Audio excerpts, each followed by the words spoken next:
Good morning, everybody. I'd like to welcome everyone to the 10th anniversary of the Farming for the Future Conference here in Ames today.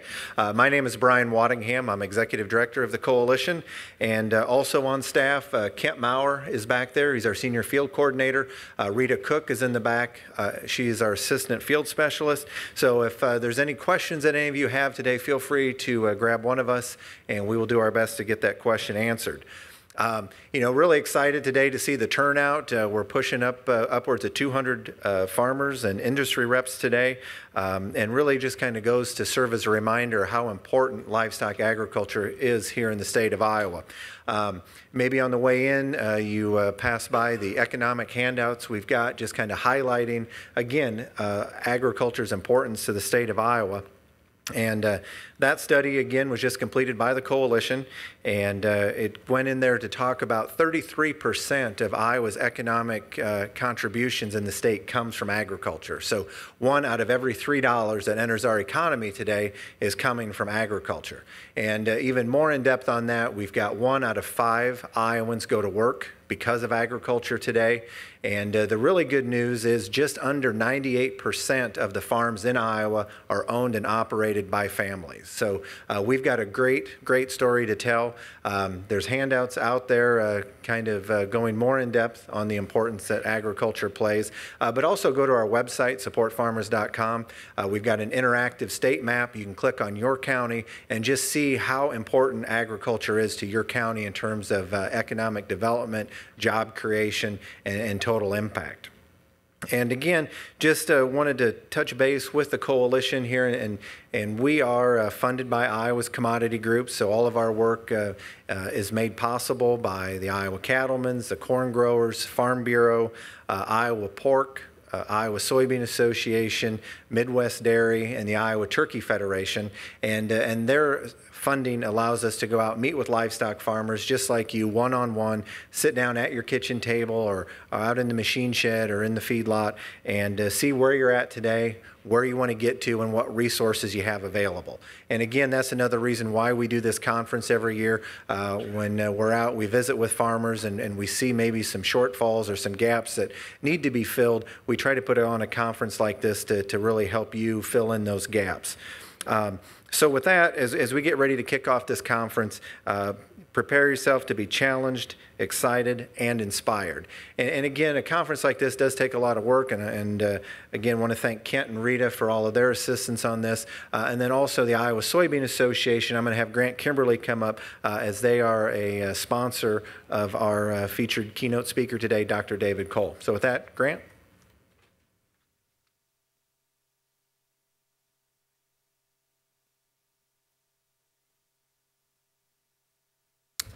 Thanks, Brian.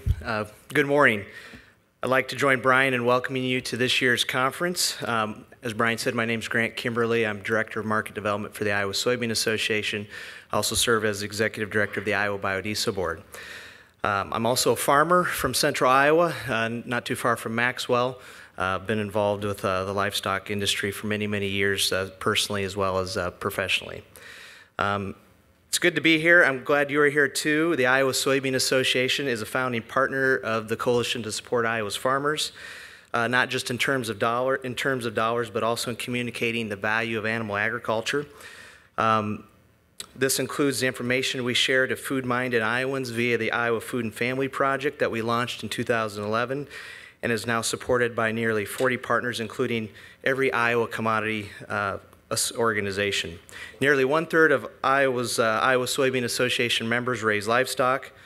We know it's a catalyst for economic activity in the state of Iowa, for jobs. It brings tremendous value to our livestock or to our farming operations. And we want to recognize Brian, Rita, Kent, and the CSIF staff for their dedicated work in helping farmers grow their livestock farms responsibly. 2014 was another busy year for CSIF team and for ISA, and we hope that in 2015 it is a great year for you as well. So enjoy the conference. And so at this point, I would like to introduce our keynote speaker. His name is Dr. David Kohl. As you would see from his resume here, it's very long. He's got a lot of great accolades, but Just a little bit about him. He received his PhD in agriculture economics from Cornell University. For 25 years, Dr. Kohl was professor of agriculture, finance, and small business management in the Department of Agriculture and Applied Economics at Virginia Tech.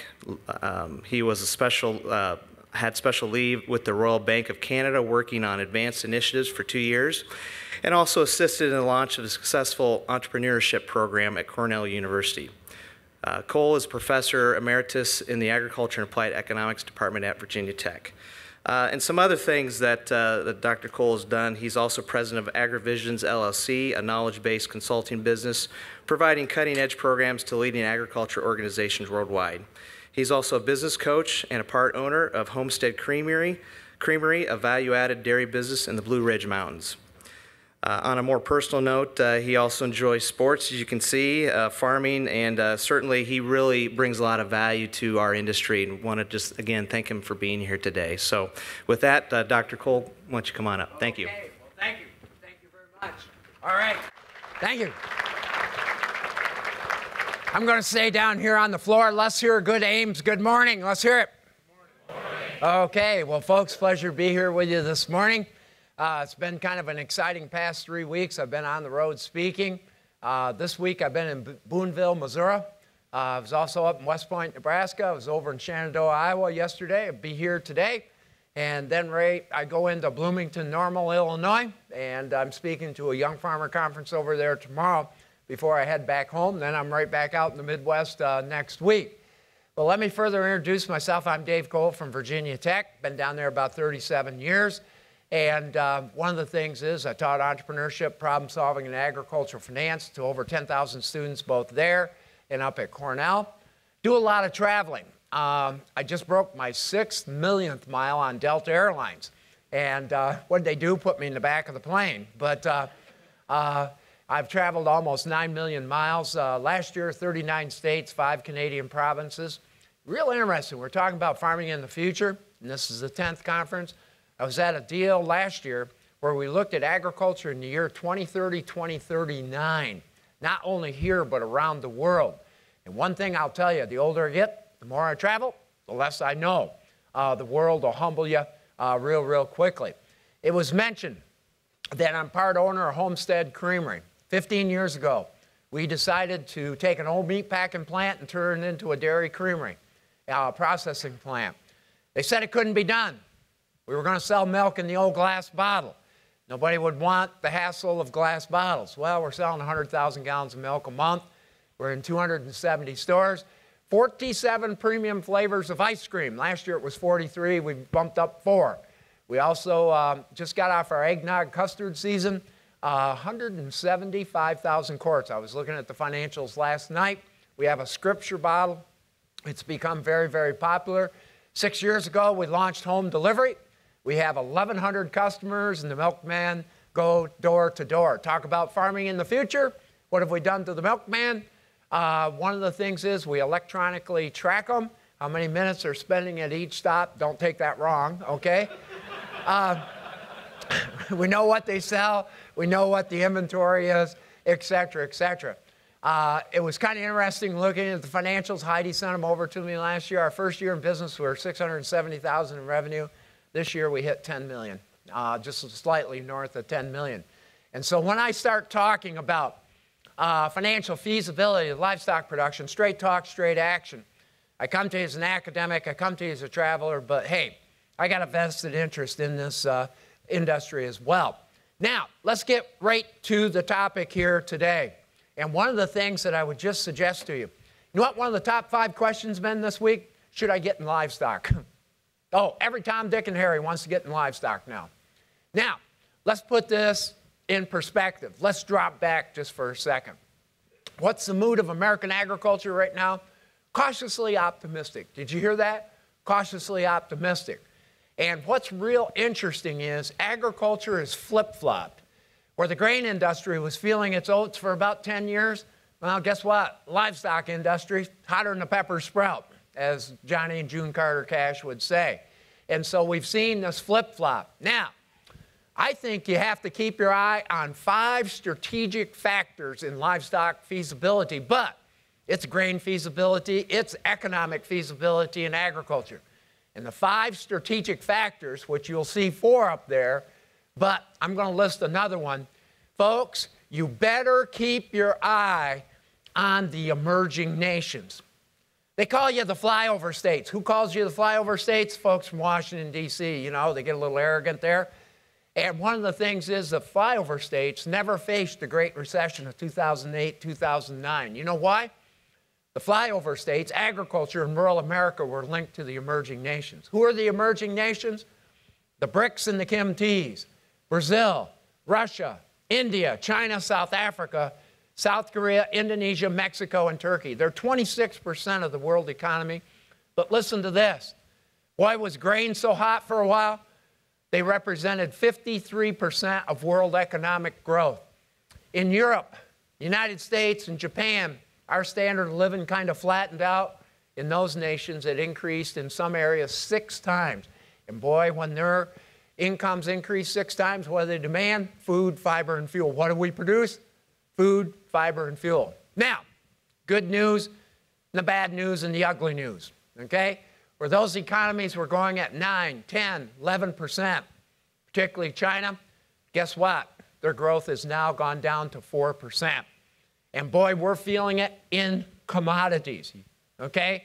And whether it's oil, steel, beans, corn, and eventually we'll feel it in livestock, okay?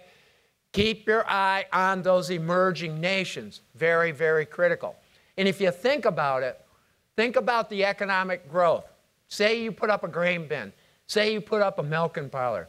You were competing against China. China used more steel and concrete in 2011, 2012 than the United States of America used in the whole 20th century. Isn't that amazing? Yeah, that's what you were competing against. Now, it's game over. Matter of fact, recent reports this week out of China, its growth rate is in the low 7%. That is being very, very liberal. I think it's a little bit less. Keep your eye on it. And you'd say, what? 1 out of every 7 days of milk in the United States is what? Exported. 19% of it's going to China. Okay? You've got to keep your eye on the emerging nations. And what I'm trying to say is they are slowing down. That's why you're seeing commodities slowing down. Can I tell you another thing that impacts your livestock industry? Biofuels, no doubt about it, and oil. Now, you think about it. 8% of the corn and maize crop. And you call it maize crop when you go outside the United States. 8% going for biofuels, 1998. By the way, what was the price of a barrel of oil in 1998? Take a guess, but I'll give it to you because got time constraints. $8.74 a barrel. Did you all hear that? $8.74 a barrel. Today, 37% is going for biofuels. And one of the things is our price of oil. I was on a webcast up in Minnesota. I said oil in August. This was last August. I said it would probably go down into the $60 range. Everybody thought I was nuts because it was 90 bucks.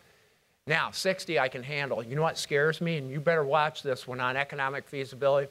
I'm scared when they start talking about 30 and 40 because every recession since 1969, you know what the lead indicator's been? Oil, okay? Either too high or too low. And if she goes too low, she'll ricochet back. And I was asked by media interviews this morning, did 2 great media interviews. They said this younger generation, which is represented in this room, what's their biggest challenge? Managing volatility, whipsaw economics, okay? Moms and dads and grandmas and grandpas that went through the farm crisis and the Great Depression had to manage volatility. But you're going to manage volatility in the extreme.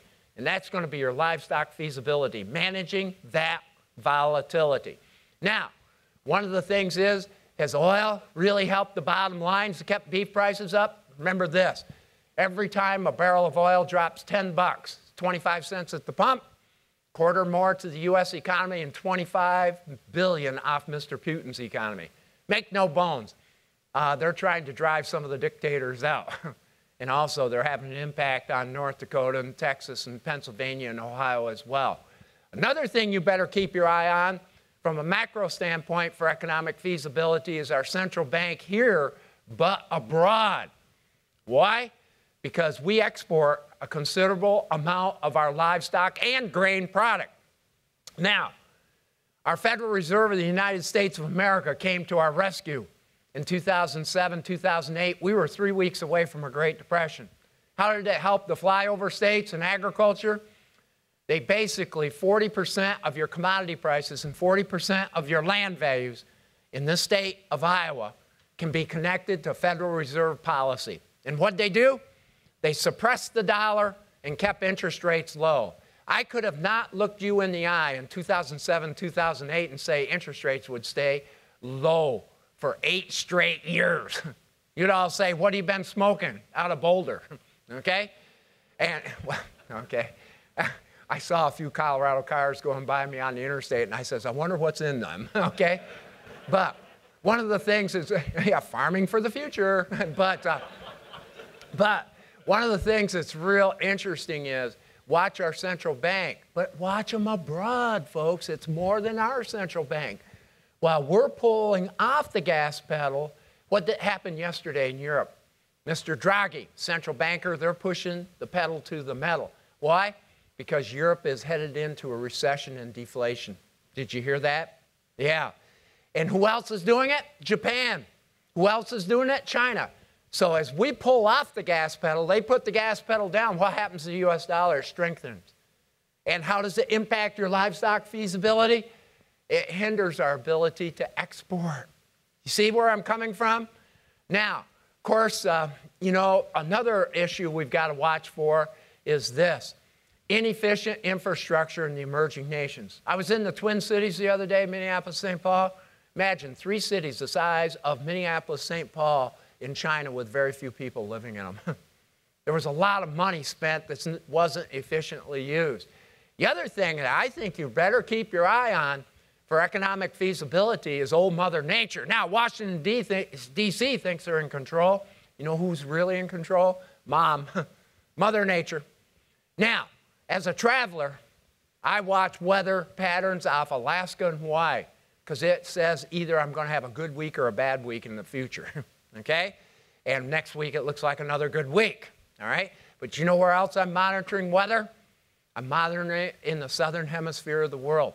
I just had 2 Brazil producers, and I just had 2 producers from Oceania, Australia and New Zealand in my deal. You know what's happening in South America? They're getting the rain. They're in their summer season. They're getting the, you know, actually it looks like they're going to have a bountiful crop. But what's impacting you on the livestock side? What's happening in Oceania? They're dry in New Zealand. They're dry in Australia. Do you think that would impact cattle prices and milk prices? You see where I'm coming from? You've got to monitor weather. And I got to tell a little story. Your feasibility in the future, and I've got a lot of young people in here today, and I want to talk about this example. I was on a prototype tractor last summer that had an iPad type of thing in. And through voice recognition software, you know what I basically said? I want to see the weather in this part of Argentina. And guess what? 30 seconds later, it popped up for me. Now, I'm at the banking school up in Boulder, Colorado, where I've lectured for 24 years, and I mentioned that story. You know what one of the bankers said? Well, why would an agriculture producer want to know that? You know what I said under my breath? Why would an agriculture producer want you as a banker? No, I'm serious. Hey, can I just tell you? Your economic feasibility in livestock is you're going to have a good game plan together with your lender and your banker. And I got to tell you what's happening in the industry. Many of them are retiring, and they're being replaced with people that don't understand agriculture.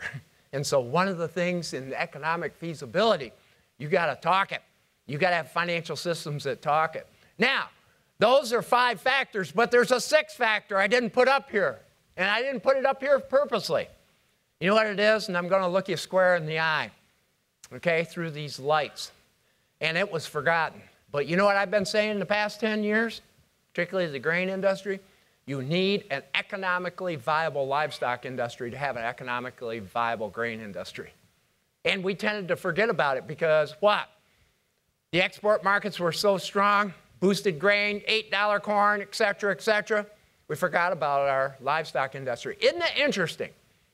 During the great super cycle from 2002 to 2012, it paid to specialize and grow at all costs and get big. Now what's coming into fruition? Diversification. Diversification, being modest size, and being modest in some of your plans. Isn't it interesting how economic cycles change feasibility and change it very, very fast? Now, speaking of industries, let's go to the grain industry and go to the livestock industry specifically. When I was with you recently, you know what I said? The grain industry was in the 7th and 8th inning. You know what I'm telling people now? Game's over. Yep, game's over. Easy money's been made. Think about it. Many producers made more money between 2007 and 2012 than they did in their whole lifetime. Those days are over, folks. Good manager will make money, but you know what they're going to fight? They're going to fight high overhead and fixed costs, cash rents, land values, taxes, you name it. And one of the things is the real good manager, you know what they're going to do? And they're going to do it yesterday, not 2 years from now. They're going to start making adjustments in their game plan. Okay?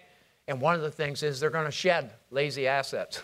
Land, marginal, machinery, also some human assets, okay, that are not productive. And you know what's interesting? This next year is going to be a game of chicken, 2015. Let's go to Omaha. Sound like Peyton Manning in here. Had a young producer come up to me, he and his wife. And by the way, I love the young producers today. They kind of actually listen to me because I look like their grandfather, okay? And so you always pay attention to your grandmother and grandfather, okay? Well, I got this young couple I've known for the past 8 years. They started farming. They've been very, very successful. But here's one of the things. They were very specialized in grain. They came up to me in August of last year, and they said, we're projecting out in 2015. Looks like we're going to lose $200,000. And they said, what are we going to do? Says, you need to talk to your landlord because they rent and lease a lot of land. And they said, well, if we renegotiate it, we may lose it for a decade or 2 decades. You know what I basically said? Well, you got to supplement your landlord for $200,000. When I mentioned that, you should have seen the nonverbal communication of his wife. It wasn't pretty. It wasn't pretty at all. What I'm trying to say is this duration of the cycle, she's already 1 year. Folks, you know what I'm telling folks over on the grain industry? And this is going to impact the livestock industry. We are definitely in a 1 to 3 year reset on prices. And boy, you know what that's going to do? It's going to impact our repayment ability and working capital and liquidity. 2016, it's not going to be 2015. It's going to be 2016. It's going to be the year of reckoning. Now, here is the big thing. I'm working with ag groups right now. Wonder if we have 2014-15 cost with prices, particularly on the grain side, revert back to 2002, 2007. And what was the price? It was in the 2 range. Let's add $1 to it. That's the economics. And so one of the things, a lot of you that have got grain, you're going to consider livestock. Okay? And so again, and if we go to that area, guess what? Land values are, of course, you're down 8.8% in Iowa, then that's where you're going to see land values even further erode. Now, let's go to the livestock industry. And as I said, she's hotter than a pepper sprout. Folks, I could see this thing setting up for the past 10 years. You know how I could see it? Looking out my Hertz rental car windshield. Okay? No, I'm serious. Driving around. Matter of fact, I'll spend 19 hours in the car this week. Okay? And I just don't hit the interstates. I like to cruise across and, you know, avoid the town cops and all that. And they're out there revenue generators, aren't they? Okay? Some of them are just like Barney Fife. All right, now, what's real interesting, you know what I was noticing from about 2002 to 2012? Dairy barn lights going out. Hog buildings going vacant. Hedgerows being cleared. And pasture ground going into corn. And you know what else I was seeing, particularly western Iowa? Fewer yard lights. Fewer yard lights. And you know what I was telling, and any of you who followed me for the past 10 years, what was I telling young farmers? Go livestock, go livestock, go livestock. But they said, grain's doing so well. I says, go livestock, livestock, livestock. Because grain was so strong, it was just like a great big sucking sound. Sounds like Ross Perot, and the younger generation don't even know who he was, okay? But It was basically sucking resources out. And so it created opportunity in the livestock. And I'm going to tell you, look at this audience. No 50 to 65-year-old is going to want to go back into livestock. Who wants to go out and thaw pipes out when it's 22 below? Or calve out? And so it set it up for this younger generation of agriculture. Now, I'm not bashing USDA statistics. They do a great job. I hope this is on tape. But my audience is, like this audience in here, you're not USDA statistic. Matter of fact, if you're a USDA statistic, your average, you'll be in business for about 5 years. You're out. You aren't going to exist.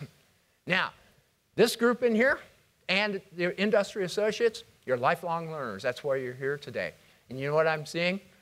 For example, today, we're going to have a little bit of an action type of thing. I want everybody under 42 years of age stand up here. Come on, everybody up. Come on, under 42. Okay, cameras, scan this. Cameras, be on it. Scan it.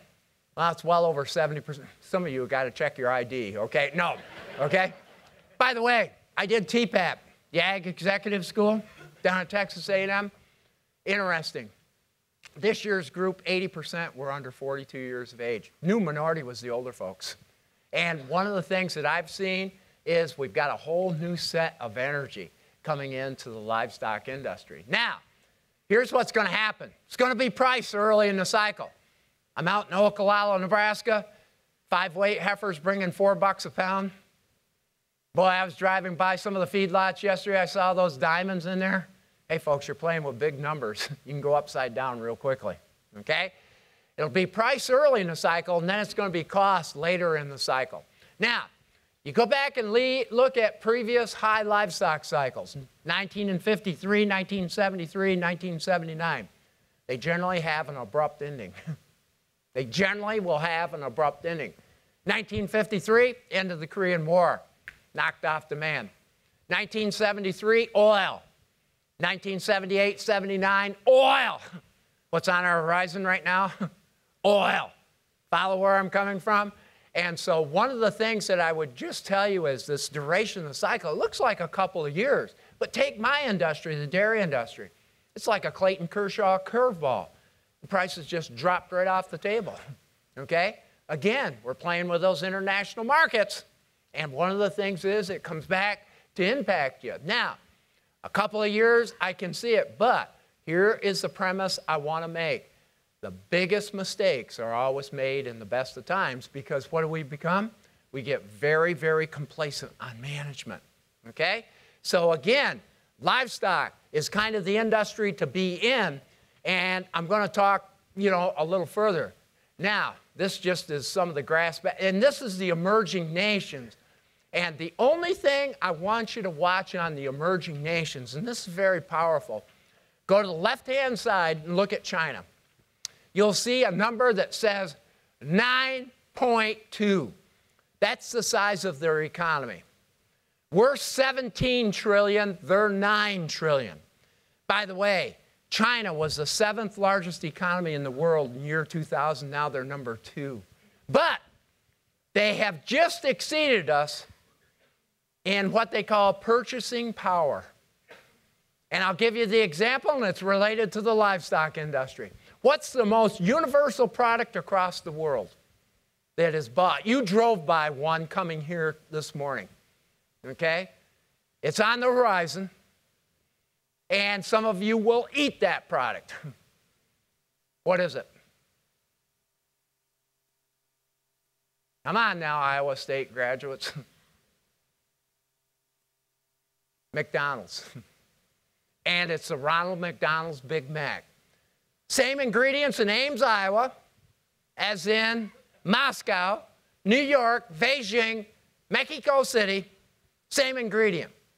Here's your bottom line. And you talk about the economic feasibility of your industry. In China, you basically can buy 2 Big Macs for every one here, okay? In other words, as my 98-year-old next-door neighbor says, their money goes a little further than ours. That's a powerful concept, because if you're going to market your meat, your pork, your poultry, etc., and fish, worldwide, you've got to know the purchasing power of other nations, okay? So China, well, it's not as big as our economy. It actually is as big as our economy. Now, let's talk about the United States of America. It's real interesting. This is very critical to the economic feasibility of the livestock industry. We are now the best house in a bad neighborhood. In other words, we are the economy that is the strongest right now, okay? For the next 6 months, it's going to continue to be strong. How can I say that? If you get up in the morning and you say red sky in the morning, what do you say, group? Come on, tell me. Come on, let's interact here. It's an engaged group. Red sky at night? There you go. Guess what? It's red sky at night, sailor's light. How do I know that? I watch 2 factors. It's called the Lead Economic Index, LEI, and the PMI, Purchasing Manager Index. Just came out at 2 a.m. this morning out of China. You know what it shows in China? It shows their economy contracting. What does it show in the United States? It's growing for the next. These indicators predict where the economy is going over the next 6 to 8 months. And what's real interesting, these are very, very strong. The first half of the year is very strong for the United States. Back half of the year, it's going to be interesting to see if the world economy actually brings down the U.S. economy, okay? Now, there's a couple other things. Oil. Put a lot of money in people's pocketbook. You ought to be on an airline now. Customer service going in the tank because the airlines are jam-packed full because everybody's traveling. Okay, economy's doing better. The other thing I'm watching is our factories. And guess what? They've been at full utilization for the past 3 years. Talking Deere, Case International, Ford, GM, et cetera, but one thing it's starting to do, we're starting to see some buildup of inventory because they can't move that product. The other thing that I watch is housing industry. It's 1 in 7 jobs in America. We've rebounded back to 1 million housing starts. We'd like to be 1.5 million, but you know what the big problem is? 2 words, Dodd-Frank. 2,412 words of pages of regulation. We needed some of it, okay? And you know what the other is? Called the millennial generation. Who's millennials? 18 to 34.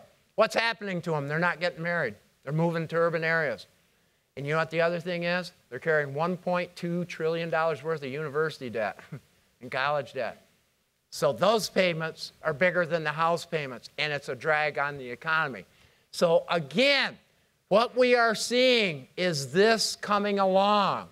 Now, also, are interest rates going to increase in 2015?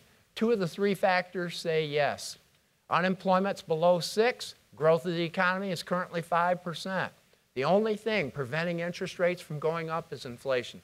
It's less than 2%. Here's one of the things. When you look at economic feasibility, you know what we did in our creamery and on our dairy farms? We put in for a 1% increase in interest rates and see how, on variable rates to see how it impacts our economic feasibility. Now, for all the cast of characters that ask me, should I go into livestock? Okay? It's real interesting. I've basically got Dave's top 10 questions that you need to ask. All right? You know what the first question is? Is it consistent with your resources, your land, your facilities, and the human asset, the human resource? And then one of the things that I will tell you, it's not grandpa and grandma's livestock industry anymore. It is very, very technical, requires a high level of individuals and people in there. And boy, you've got to have the resources that are consistent. The next thing that you've got to ask, what is your James Bond plan? Bond, James Bond. Remember the movies? Younger generation, you can look up on DVD, okay? James Bond, when he went into a situation, he always had an alternative way out. And boy, anytime you think about livestock, always think of alternative B, C, and exit. Did you all hear that one? That is very, very critical. For some of you that are going to go value-added, niche market, remember, it takes 5 to 7 years to build your brand. Oh, yeah. Our creamery, Homestead Creamery, about 5 to 7 years in the business, all of a sudden, who's our biggest marketers? Our queen bees. Our target customers are females with children in affordable homes. And guess what? If they're happy, they tell everybody else. If they're not happy, they tell everybody else too, okay? I can't express enough. A lot of people think they're going to jump right into livestock and this entrepreneurship and make big bucks. It takes you a while to build your marketplace. They trust you. They know who you are. The other thing is the power of media, okay? I can't tell you how much media has helped our business. And one of the things is working with them and going along, et cetera, et cetera. That is very important. Here is the big one. Anytime you're thinking about a livestock or additional enterprise, always build in 25% more time and money. 25% more time and money. Whether you're putting up a new facility, whether you're trying to get a market out there, it's just going to take a lot more time than you expected it. So if it's going to cost you $500,000 or $200,000, add 25% to it. If it's going to take you a year, it's going to be a year and a quarter. It might be even a year and a half. That is the biggest mistake that I frequently will see made, particularly when we go into livestock. Now, have you conducted enterprise analysis? Folks, this is one of the things that your banker, or if I was a consultant, and you were thinking of going into business, what is your cost of production? Because if you don't know your cost of production, you can't develop your marketing plan in your economic feasibility analysis. And one of the things that I'm seeing, particularly from my younger generation of agriculture, I'm not talking the older generation because they got all these big balance sheets and they rely on their equity and paper wealth, okay? You're a young farmer and you're in business, it's all about cash flow and liquidity. Did you hear that? And matter of fact, that's the way the older generation is going to get in trouble because equity in land is not liquidity. You watch it. It's going to happen. And one of the things that's real interesting, conduct an enterprise analysis. In other words, what's making you money and what's not, so you can apply your resources to where you get the biggest bang for the buck. But like James Bond, you do scenario testing, and I can tell you, this year it might be this, next year it might be that, okay? Or it might be this marketing plan and that marketing plan. That is one of the things that I want to see in your business plan. By the way, have a financial systems dashboard when you look at going in and diversifying into livestock. In other words, you know what your lender is going to want to know? Do you have a proper coverage ratio? And they're going to want to see 150% to your debt payments. You know what else they're going to want to see? Particularly in the livestock industry, you better, in these profitable years, you better be building some working capital and some financial shock absorber. In other words, it's not cash, but things to be turned to cash. Can I tell you? One of the things is liquidity is very, very important, particularly for the younger generation because we haven't built up the equity and had a chance. You also argue profitable, et cetera, et cetera. Now, here's what's going to happen when you embark on the livestock enterprise. You're going to go through 4 stages. The wonder, the dream. Then you're going to go through the blunder. Livestock becomes dead stock. Then you're going to go into the thunder. And one of the things then, the understage occurs is particularly when you don't teach and share the business, okay? In other words, as I look at folks in agriculture in the future, our moms and dads, our grandmothers and grandfathers, they were independent and they didn't have to deal with people. In the future, you're going to be interdependent and you're going to have to deal with people, okay? And who am I talking about? Not only employees, but suppliers, bankers, marketing people, and the public. Very, very critical. Also, make sure that you read trend magazines. And you know what the other thing that we do? We do focus groups, particularly with our creamery. We want to know what's on our customers' mind. Oh, you know what's on our customers' mind? If milk prices go up, we keep them the same. Milk prices go down, then we keep them the same. You know what our queen bees were telling us? We manage the budgets in our household, and we want to know what the price of milk is going to be. Simple little thing. But boy, that was a trend that we... Oh, you know what the other thing they kind of like with us, and I'm not putting down the other products? They like the milk in the glass. Yeah. Boy, that chocolate, ooh. And you know what the other trend is? We market to their kids. We market through the kids, get to the parents. See, understanding these trends are extremely, extremely important. Then finally, it's the old profit rule. In other words, is the return on your livestock enterprise greater than the cost of money from the lender? That's number one sniff test. Number two, is it higher than the rate of inflation over a 50-year period? And what's the rate of inflation over a 50-year period? 4%. Put that one down. 4%. And if your return's not higher than your interest rate, your buying power is going down. You're actually shrinking your wealth. That's economic feasibility. That's one of the things that we really look at. Again, let me summarize those. Higher than the interest cost, higher than the inflation rate, and you know what will happen? That will give you an opportunity cost investment that will build wealth on your balance sheet. Two little sniff tests that we often use. So right there is Dave's top 10 that you need to consider and questions. And again, it's one of those things you will go through that wonder, blunder, thunder, understage. See that one happen all the time. Now, one of the things that I really find, who are going to be the producers that thrive? I'm going to intertwine these into two athletic terms. And I want to keep the conference right on time. Here's what I find. They're athletic terms. To be successful in the livestock industry or in the farming industry of the future, you've got to be resilient and you've got to be agile. Did you hear that? Resilient and agile. Now, let's talk a little bit about this. You better have a professional record system. And I'm not just talking about financials. I'm talking about traceback, antibiotic use. Because I'm going to tell you, in the next 5 years, you wouldn't believe what's coming at us. And you're going to have it whether you like it or not. Because that consumer is going to demand it. All right?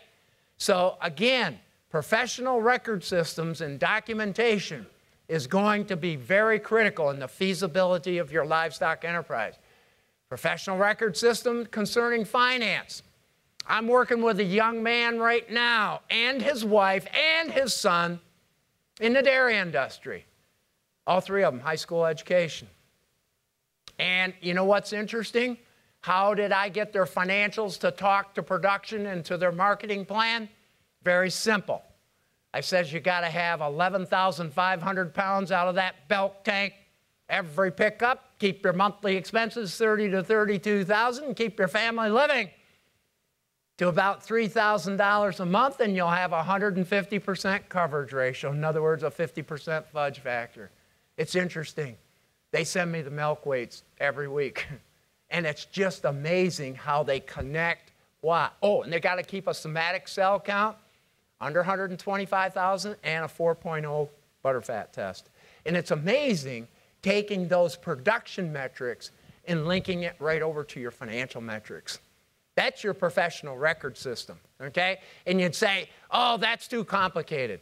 Folks, these folks right there, they just said, wow, this is so simple now. We can monitor production with our marketing, right with our financial plans. That's professional record system. And again, that's something that's critical. I talk about this working capital.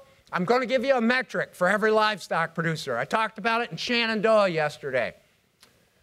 A producer asked me, how much working capital do I need to keep around? And that's just your current assets minus your current liabilities, okay? Inventory, receivables, cash that you can turn to cash, your operating lines of credit, and your accounts payable.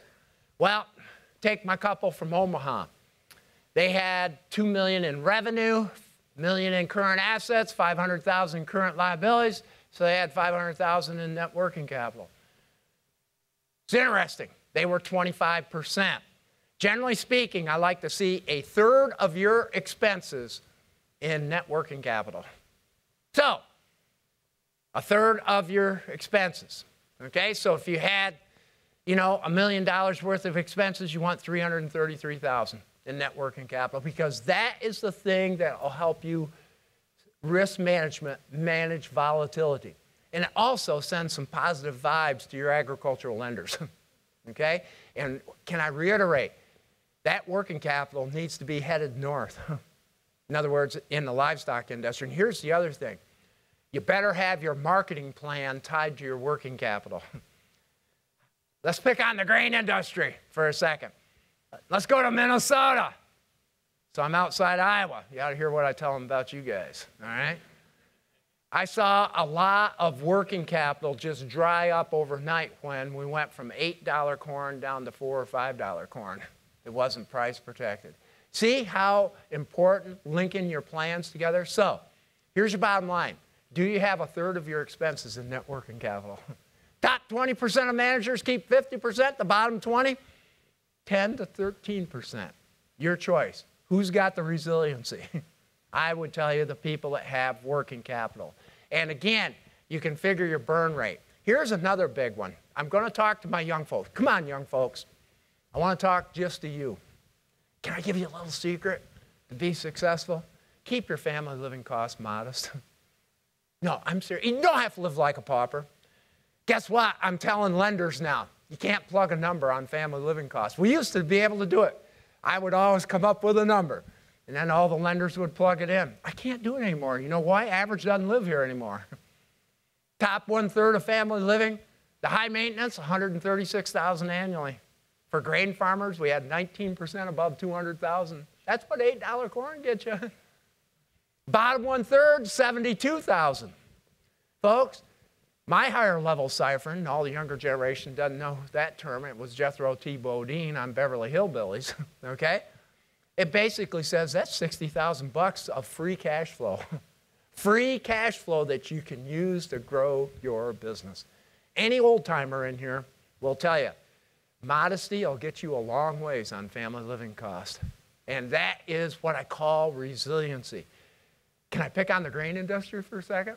I'm going to, whether you want me to or not. The low 1/3 of family living costs, they were spending $80 an acre. The top 1/3, $240 an acre. Who's going to be most resilient? Same way with livestock. Very critical. By the way, know your credit score. Very, very important. By the way, check it annually. That's something that needs to be done. Check your spouse, check your girlfriend, boyfriend, anybody. All right? You got to do, can I just share with you? Do due diligence, okay? You'd be surprised what credit scores tell you. All right? To be agile, I'm going to lead with the last one up there, but I think you got to be profitable. In other words, profit raises all the other financial factors. And again, do you beat the interest rate and the inflation rate? I think another thing that you got to do is surround yourself with good people, and it's called the 6 Rules of People. There's a good book. Everybody asks me, what am I reading? I like to read 1 or 2 books a month, okay? I read about 2 hours a day. I had German parents, 3rd grade and 9th grade education that really stressed reading on me, okay? It's paid dividends. And you know what's real interesting? I like the book Good to Great. I think it's a big read for every person in the livestock industry. You know what? It's very simple. It's all about a bus. You get the right people on the bus, kick the wrong ones off, you get the right people in the right seats. That's success in the livestock industry. And then, can I tell you the other 3 steps I heard from Coach K, the Duke coach. He's going to go for his 1,000th win on Sunday. Heard him speak, and it was real interesting. You get the right people on the bus, kick the wrong ones off, get the right people in the right seats, but then you got to have the right bus driver. Folks, you're going to be successful in the livestock industry, you got to have the right bus driver. And guess what? That right bus driver's got to know what the directions are. What's that mean? Plan. And guess what? They'll take you to the right places. And then you know what Coach K said? There's a 7th step. There's always going to be a roadblock. And one of the things is you got to be agile enough to get around the roadblock. So let me summarize those again. Right people on the bus, wrong ones. Right people in the right seats. Sometimes that means getting rid of family members. I mean legally, okay?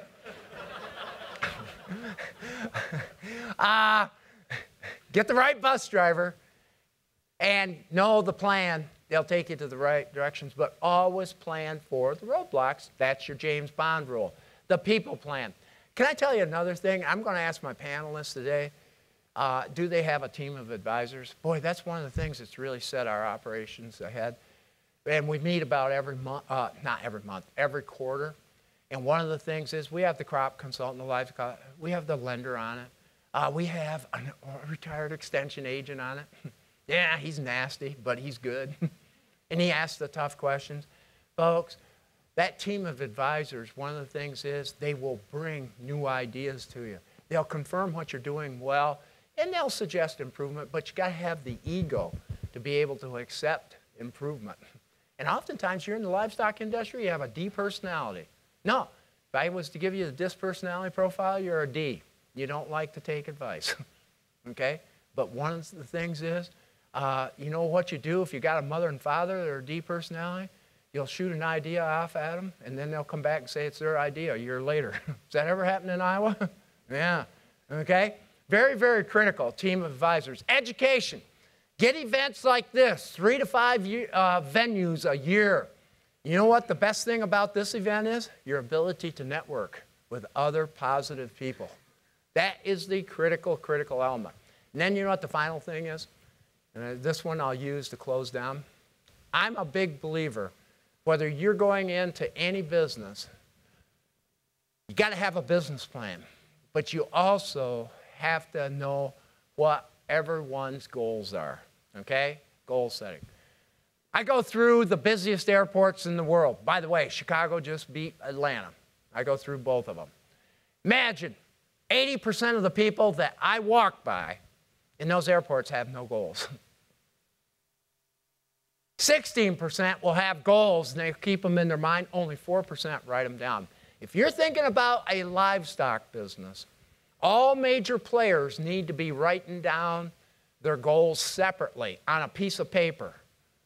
Business, family, and personal. And then what you do is see if you've got some commonality and then see if livestock fits in those goals. By the way, the people that have no goals compared to the ones up in their mind, folks in their mind, they'll earn 3 times as much in their lifetime. The ones that write it down earn 9 times as much in their lifetime. Right there, folks, is the power play for business planning agility, okay? Very, very critical. And folks, I can't stress enough on business planning. And I see it too often. Well, unfortunately, I just got the news last night. We got a major agricultural business going out of business. They announced it yesterday. The bank didn't require a business plan. Oh, the owners had lots of equity. Equity doesn't pay the bills. They didn't know what they were getting into, okay? And boy, if you'll do a business plan, it'll slow you down and get you to kind of think through the processes and the steps. So there you go. That is livestock feasibility. Guess what? Livestock's so hot, just like the oil industry up in North Dakota is so hot, it's going to attract riffraff. No, I'm serious. Does it every time. And what's going to happen is high prices cure high prices. But if you've got a good plan, follow through, execute, consistent with your resources, livestock is a great industry to be in. And remember, now we're moving into the diversification. Modest, mid-size business is starting to feel its oats. And by the way, it's not one size that fits all. You can be successful, local, natural, organic, mid-size farm, or the large, complex farm. But again, follow some of these rules for business resiliency and agility. Well, folks, there she is. I wanted to keep the conference right on time. I've done it, haven't I? Huh? And it's a pleasure to be with you. I'm going to moderate the panel. And so here's what I want you to do. I'm done. You're not. I want everybody to stand up or, you know, visit. I want you to shake hands with 4 or 5 people you don't know in this conference. And while we get the panel assembled, and one of the things is I want you to share with them what's one thought you got out of my talk. Okay? Everybody do that exercise while we get the panel up. Hey, thank you very much. Appreciate it. We're going to get started.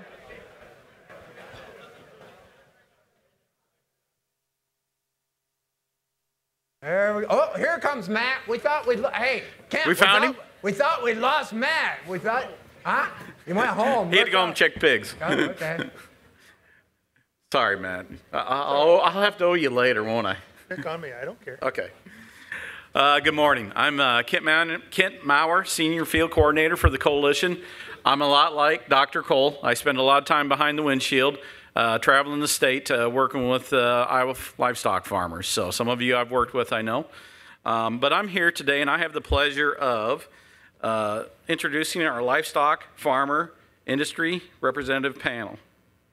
How this session will work is each participant on the panel will have some time to introduce themselves and talk in a few minutes about their farms or their business. When that's done, then at that point in time, we're going to have Dr. Kohl come up here to the podium and serve as a panel moderator to get the discussion going amongst the panelists. That's also the time for you folks, if you have questions, to go ahead, write those questions down. So there's some paper in your packets there, notebook paper, and you can write your question down, raise your hand, and one of the coalition staff will come around, pick them up. We'll bring them up to Dr. Kohl, and then he'll go ahead and ask the question. So. And Kent, I just called the Peyton Manning Audible. We weren't going to do that. You did that well, okay? I work on the fly. Yeah, okay. So, and just a reminder, too, of the audience, if you're looking for the bios on the folks that are up here, they are still in your packets, so take a look at those. You can make notes there. I would like to add also, some of the folks that we've got up here today are some of the best livestock farmers and industry folks in the state. So please take time to ask them questions, because there's a lot of valuable information you can get from that. So now we're just going to get started. Our first presenters will be Brian Feldpausch, a Grundy County cattleman, followed by Kelli Totemeier with Big Game Feed. So when those two are done, we'll just go on down the line, and then we'll have Dr. Kohl take over. So, all right, thank you.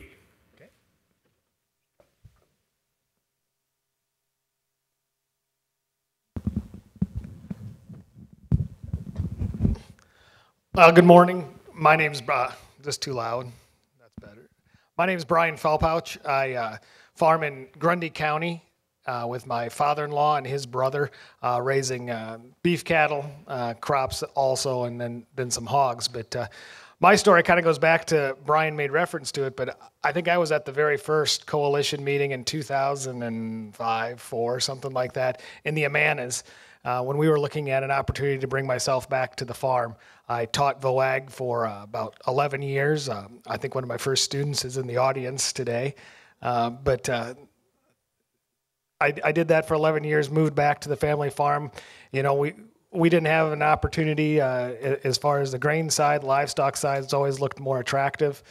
So we looked at that opportunity. We were at the coalition and we put up some hoop barns after we did that to complement the outside lots that we had at that time.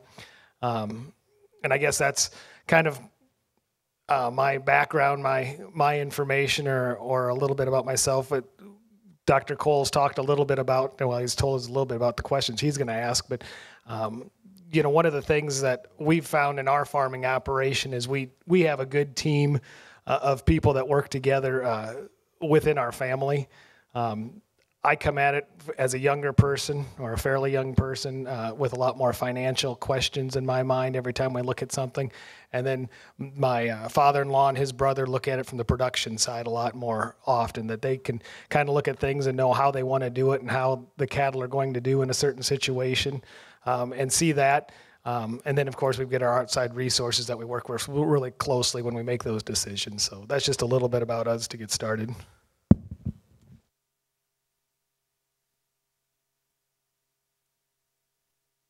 I'm going to stand up here because I just prepared a couple slides. My name is Kelli Totemeier, and I work for Big Gain. And I'm very excited to be here today, and I'm glad that all of you are here, and grateful for this opportunity. Just a little bit about myself, just real quick, and kind of how I got involved with Big Gain.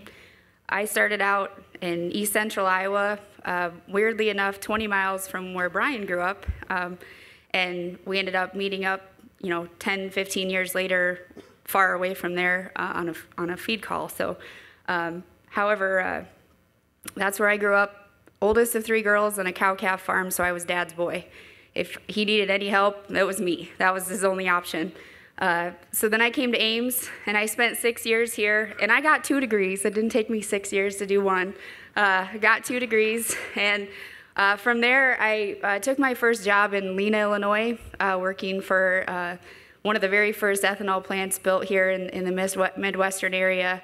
They had a feed mill, and they basically were a toll miller or, worked with like 8 different feed companies. So I got to see how all of them worked, and I got different reps coming in every day. I was the outside salesperson, and Big Gain was one of those. And then for some reason, my Iowa State education didn't teach me that I should, marry a mostly grain farmer in the corner of the state with the least amount of cattle, because eventually he was going to try to pull me there. But that's where I ended up in southeast Iowa. But ha-ha on him, my mom and dad gave us 4 bred heifers as our wedding present. So now we have 100 cows, and so, and he loves it, right? But anyway, so now I've been working for Big Gain. When I left Lena, I obviously moved, and Big Gain was my first choice. And I guess one of the reasons is it's a family-owned company. We have mills in Mankato, Minnesota, and Lodi, Wisconsin. I work out of a home office, and I get to work with people like Brian every day, get to travel out, and I am much more comfortable in my red stocking hat, my camo coat, and my boots. So this is not normally how you would see me, but we get to stand by the hood of the pickup and just talk through economics and what's going on in the cattle industry. And one of the things that I really took away from Dr. Kohl's presentation was, I'm a nutritionist. I spent 2 years learning everything possible about the inside of a rumen. And when I go on a 2-hour farm call, I spend 1 hour and 55 minutes talking about economics and maybe 5 minutes about nutrition. And nutrition's important. It's hugely important, and we're constantly working and looking at research. But when it comes down to it in the end, profitability is really what we need to talk about. And so, we focus primarily on beef, dairy, and pork production, and the company motto is helping produce food.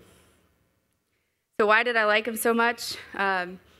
Obviously, nutrition's important. I just said that. Sound nutrition building blocks, and really the service-based beliefs, very hands-on. I get to be on that bus. I get to go to bank meetings when guys have bank meetings. I get to sit down and talk with veterinarians. I get to be on that bus, and they kind of drag me right along and say, this is the person that's doing all these records for me. I'm keeping track of every penny on every pen of cattle that some of my producers have, and so I get to be involved in those discussions. And it's not just me sitting in my office saying, you should feed the cattle this. It's me being very involved, and my background and having 100 cows and feeding my own calves helps kind of fuel my tie to that. I guess the main reason I was really attracted is the proof is in the pudding kind of attitude as the company has. It's not, this is because the book says it, or this is why we do it because someone else is doing it. It's let's find the data, let's do the research, and let's really see if that's true and if that's the most profitable for you, not just because Nebraska published a research paper and says this is how we should do it. Is that truly where the profitability is? And so if we do our own closeouts, and if we keep track of every penny on every pen of cattle, we will know for our own sake if that's really true. And that's, I guess, one of the main reasons is it's accountability and really understanding. So assemble your team, have a thorough understanding of all the facets of your operation. Like I said, account for every penny and then use records. And that's one thing that we're really, really big on is records. And so when we get into the breakout, those are some things that I guess I look for. When I think of farming for the future, these are some things that I want to kind of further expound on. And just one last slide. When I was going through school, I guess what big top New York Times bestseller book came out, Don't Sweat the Small Stuff. And I'm going to tell you, if you're farming for the future, do sweat the small stuff. My guys that are most profitable, and it could be a 50 pen or 50 head feed yard, or it could be a 5,000 head feed yard. My guys that are most profitable are the guys that are meticulous. They know all the economic data. They have a thorough understanding of their business. They have a good team. They know what the economic drivers are and how they're going to put more money in their pocket. We can't always change what the price of feeder cattle are. We can't change where the fat market is, but there are things we can change when it comes to dry matter feed conversion to put $10, $15 more head in our pocket. So those are the guys that are making the most money. That's what I have. Thank you, Kelli. Thank you. Give her a hand.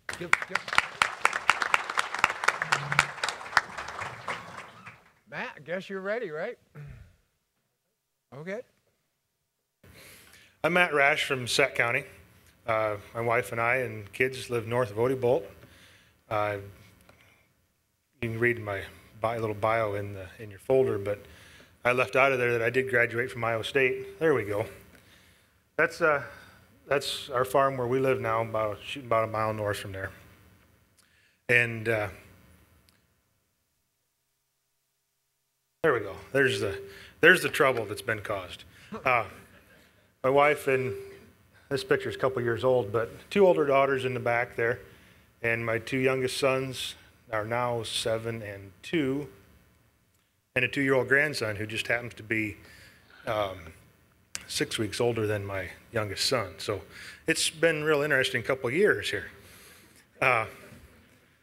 There's an aerial shot of our farm that is now home to our most recent expansion in pork production. But here's where I got started. This is my mom and dad's place. I grew up there. Been raising hogs there since 1973. I have. True story, 1973 is when I was born. You can do the math. I know he doesn't look that old, right? But 1973, I was given a pig as a baby gift from my grandpa. And I've been raising pigs ever since. Now, obviously, I didn't do daily chores with that pig, but when that pig went to market, it was mine. In the mid-1990s, we decided to shift to contract pork production. We were, in our independent stage, we were spread out over 4 different farms, 15 miles, one end to the other. It took a long time to do chores. 94, 95, the first 2 barns were built that you see to your right there, and the other 3 were added in the fall of 96. We put everything under these 5 roofs, and here we go into contract production, and we went away from the independent part, where this is a fairly recent slide, but our older outside buildings are gone in that picture, but we went to this, and this is what it looks like today. With our, we've still got our grain operation. I should mention too, we do corn, soybeans, and we farm with my cousins and my father. We run acres, we share equipment, and we each do our own thing on the livestock side. We also share labor on the grain side, so we all come together and share our assets that way to get the crop in and out of the field. And then just under a year ago, or over a year ago, we added this tunnel vent barn to the operation. It's 2,140 head tunnel vent, and we are feeding with the Maschhoffs currently. Have been since 2005 when that all started, but we were, like I said, in the mid-90s, we were with another company, actually Land O'Lakes, and Maschhoffs bought out Land O'Lakes in 2005. I don't want to steal Nick's thunder here, but so I'll shut up on that part. But contract feeding with the Maschhoffs, really enjoy it, having a lot of fun with those folks. And this is a shot from inside the barn just a few days before pigs went in at an open house that the coalition put on for us. Don't know where I'd be without the help from Brian, Kent, and Rita. It would have been a pretty long road without those folks to help me along the way. But that's my short story, and thank you.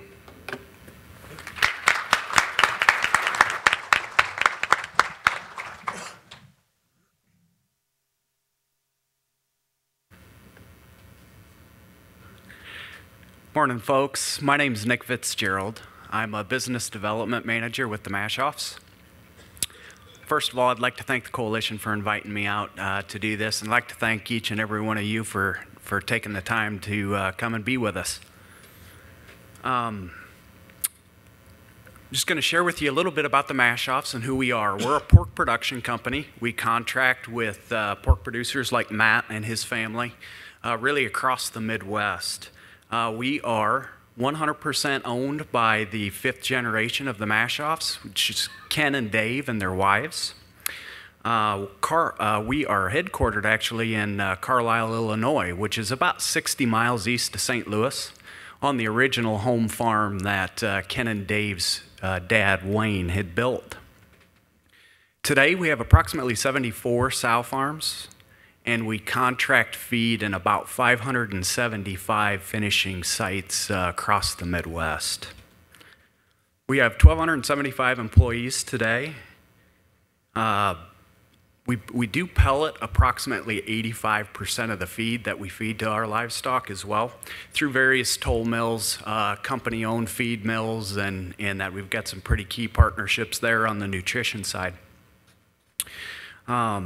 We will sell approximately, or we're projected to sell this year, about 4.8 million market animals. 4.5 million of those we sell to external packing customers, and 275,000 of them we actually retain the ownership of and package those in a Maschhoff Family Farms label. We actually market that product primarily in the Carlisle, St. Louis area, close to the home farm. Our company's really changed quite a lot over the last 10 years. Initially, it's really changed a lot since Ken and Dave bought the business back in 1979. In 79, we were a 150 sow business and had grown primarily in southern Illinois to a 50,000 sow business in 2005. And then in 2005, we bought the pork production side of Land O'Lakes. Added 50,000 sows overnight, so that was one that really put us on the map. Then in 2008, we purchased Blackjack pork out of Ames, Iowa. Added about 25,000 sows there. In 2011, we acquired Nebraska Pork Partners, added about 60,000 sows in Nebraska. That acquisition in itself was the one that took us into Nebraska. We had primarily been in Illinois and Iowa at that point. And then in 2014, we purchased a few smaller sow units and had some internal expansion at that point. So altogether today, folks, we're right at 218,000 sows, the largest family-owned pork producer in the nation. And none of that would have been possible without maintaining our core values as an organization. Our most important assets are our production partners out there in the field across the Midwest and our employees. We're committed to training and empowering them for success. We believe in the family farm. We are a family farm and are committed to the hard work and the ensuring the well-being of our animals and the stewardship of the environment. We're dedicated to business innovation through knowledge and discipline. We actually have several research barns in the Carlisle area dedicated specifically to nutrition trials, genetic trials, and new technology trials when stuff emerges on the market. And really those three primary things come together to exceed our customers' expectations. Our vision is to become the most cost-efficient anchor supplier of hogs to our U.S. packers and processors. Our mission is to create sustainably superior returns on investment for our owners by engaging our people, serving our customers, and innovatively operating our business with discipline. And with that, there's a number of things that excite us about pork production. Pork production is the leading globally consumed meat protein. As Dr. Kohl had said earlier, the socioeconomic shifts are driving consumption in the developing nations. That certainly includes China. We're really looking forward to those emerging markets over there, and it's extremely exciting to be in the position that we're in today. Also, the U.S. has the lowest cost of feed grains and the most efficient production in the world. And that is right here in the Midwest, folks. We're standing in the heart of it. We are the lowest cost producer. And as you've seen over the last decade, the egg sector has seen a tremendous amount of volatility. Volatility's been our friend. You can see the substantial growth we've had over those years, turning into a 218,000 sow business up here today. So we're excited about that. Risk management is so critically important to that on our side as we retain the ownership of the livestock, work with our contract pork producers out there to raise the stock for us. Our production partner opportunities, folks, are an incredible way to diversify the farming operation. It's a great avenue, frankly, to bring home the next generation to the farm. $1 million 80 today is awful tough for a 25-year-old kid graduating from college to get his hands on. And the pork production facilities themselves provide a stable, guaranteed payment, long-term return to the farming operation. In addition to that, the fertilizer provides a phenomenal hedge against inflation. In addition to that, the fertilizer itself is a critical competitive advantage for our row crop producers out there in the field as well. The history of contract pork production in general is proven. It's an industry that really got popular in the mid-90s, and here we are 20 years later, as strong of an industry as we've ever seen. Our company footprint up here, folks, is where our operating facilities are. Again, we operate in 9 states today. The black triangles are our sow units. We don't have many sow units in the state of Iowa,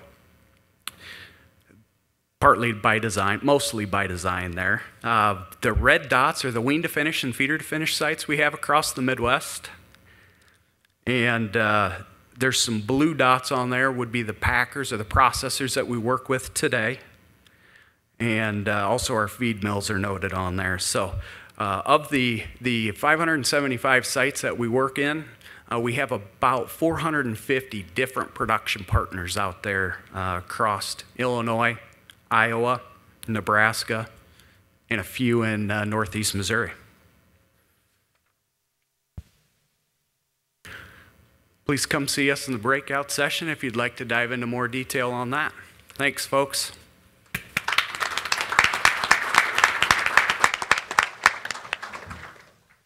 Before our next panelists come up, be writing down some questions, okay? Be thinking about some questions. As a matter of fact, I've been writing down 3 or 4 questions, and I'd like to get some written questions from the audience. So be thinking of some questions.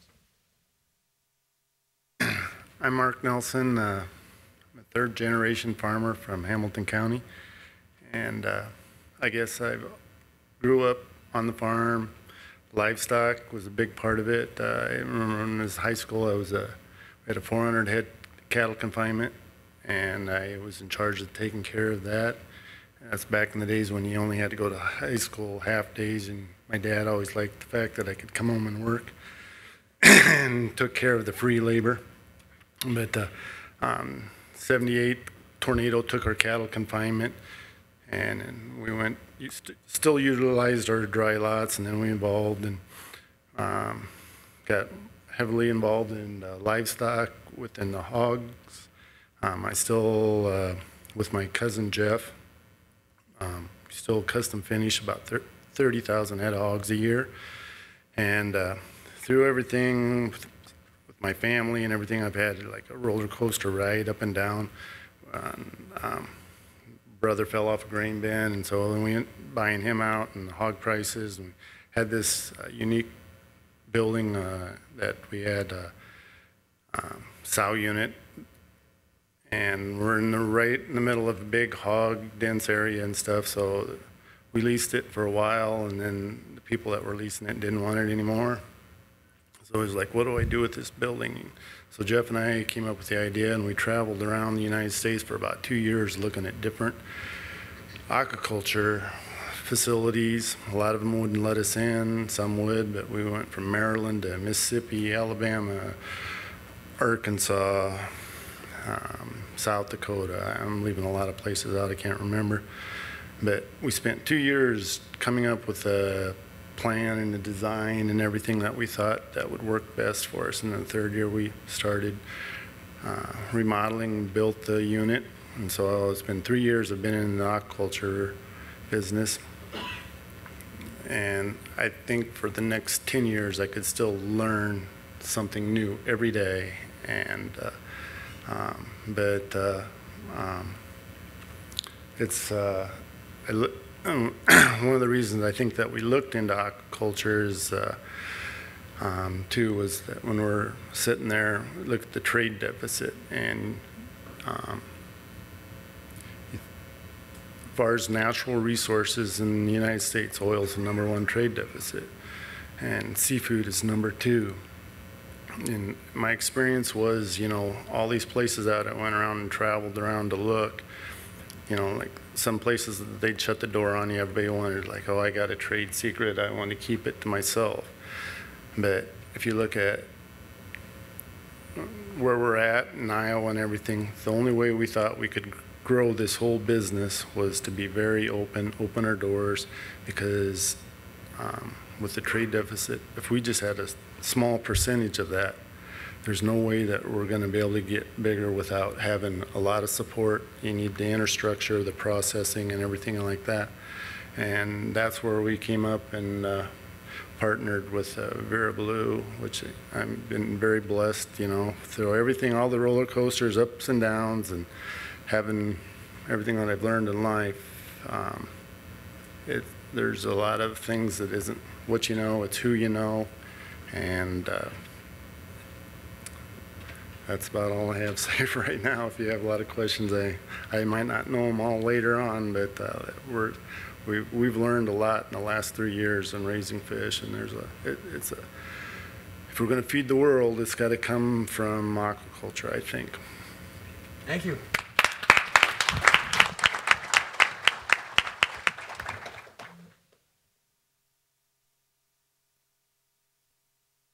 Hello, hello. My name is John Rea, and I am the independent grower representative for VeroBlue Farms. I graduated in 2011 from St. Edward's University in Texas. It is the Austin, Texas school that nobody's ever heard of. Kind of gets dwarfed by UT, but anyway, it was a good school. I had fun there. So, you know, I'll give you a little bit of background into the founders of VeroBlue Farms, then move into kind of what we're doing now. So the guys that started VeroBlue Farms are a group of partners who over the last 15 to 20 years have put together a number of different businesses. And one thing that they're always looking for up front is they're looking for macroeconomic factors that are sort of pointing to industries that are ripe for consolidation and explosive growth. So in researching aquaculture, we really just believed that this was an industry that we wanted to participate in. And it was just a matter of finding out, you know, where in the industry we wanted to participate. So from an early stage, and the people that we were talking to, they said, look, to be successful in this industry, excuse me, on a long-term scale, you need to do two things. You got to vertically integrate, and you got to get to scale quickly. Because, you know, as Mark could tell you, the mom and pop size operations are very difficult, and you don't really get that stability of having a large infrastructure. So we said, okay, well, what's our differentiator? And in aquaculture, you know, there's a number of different ways of growing fish or getting fish. The old-fashioned way, of course, is just throw some nets in the ocean and pull up whatever you got and take it to shore and process it. Well, you know, that's not very sustainable, as we know now, and a lot of the fish populations in the ocean are at what they call a minimum viable population, which basically means that, you know, over the last 150 to 200 years, we've taken so much out of the ocean that even if we left those populations of fish alone right now, they would never come back. So that, to us, was a no-go. So we started looking at what are the you know, other forms of aquaculture of actually growing the fish. And there's basically, you know, three. There's pond culture, there's net pens in the ocean, and then there's intensive indoor systems. Well, the first two, growing out in the ocean or growing in ponds, not only do we believe that's not sustainable, but it's also wildly inefficient. And so as we grow and we try to feed the population, the ever-growing population, we've got to look for those efficiencies and that sustainability in the means that we use to produce our protein. So with that in mind, I'd like to just kind of give you a little statistic here that really put into light for me something. It says, to keep up with the growth in the human population, more food will have to be produced over the next 50 years than has been produced over the last 10,000 years combined. And so if you sort of, let that sink in a little bit, we have an explosive population growth that's sort of still coming up the curve, and we got to find a way to feed them. So it has to be sustainable, it has to be efficient. So that left us with indoor intensive aquaculture systems. And the crux of all of the indoor intensive aquaculture systems are the tank system itself. So we scoured, the earth high and low, and the guys that founded VeroBlue for the last, 3 years have been looking at tank systems, and they ended up finding one called the Opposing Flows Aquaculture Tank System. And the beauty of this, which I can go into later in the breakout session, but to sort of sum it up, is that inside of this tank system, you're not using any infused oxygen or pumps. You're using forced air, which does a number of different things. It cleans the water, it oxygenates the water, it strips the CO2, and it creates a current. So these fish are having to swim. And the sort of joke that we like to say is, it's like a bodybuilder sitting in a gym for 24 hours a day drinking protein shakes. He's gonna bulk up a lot bigger than a guy like me who just doesn't really do stuff like that. So, so we said, we really like this tank system, but we don't want somebody coming knocking on the Opposing Flows owner's door 2 years from now when we scale this thing up and say, oh yeah, we really like your secret sauce, and we're going to be a direct competitor because we have access to it. So we went to the guy that owns the tank system, and we said, his name's Rick Sheriff. He sort of operates the company off of a boat in Key West, Florida, fishing pole and a cell phone, lives a life, right? But so we said, Rick, we'd really like, the global distribution rights to this tank system because we feel that as we expand and we get to scale, this is our differentiator. And we don't want, a Cargill or somebody with a deeper pockets to come in and directly compete with us. So Rick said, yep, that's fine. I'm good with doing that. And then sort of to back up, sorry, I skipped ahead. We saw his tank system and we really liked the claims he was making, but we said, where can we see it in action? So back in March, he said, go up, see the Nelsons. They're the nicest, most hardworking people you're ever going to meet. And we did, and we actually found out that the efficiencies that the Nelsons were receiving in their operation were greater than what Rick was even telling us. So fast forward back to where we were. We locked up Rick and we had the global distribution rights. Then we went back to the Nelsons, who had sort of gone down this path of trying to create a cooperative of production because they realized that, there's strength in numbers, there's strength in scale. And we said, how would you guys like to partner up and sort of do this thing together? And they, to both of our benefits, I believe, accepted that. So they're now our partners in VeroBlue Farms. And what we're doing in the Webster City area, by the way, this thing isn't broken, it's just on a continual loop. What we're doing in the Webster City area is we are purchasing the Kenco building, which is a 270,000 square foot building that used to be used for washer and dryer manufacturing, essentially.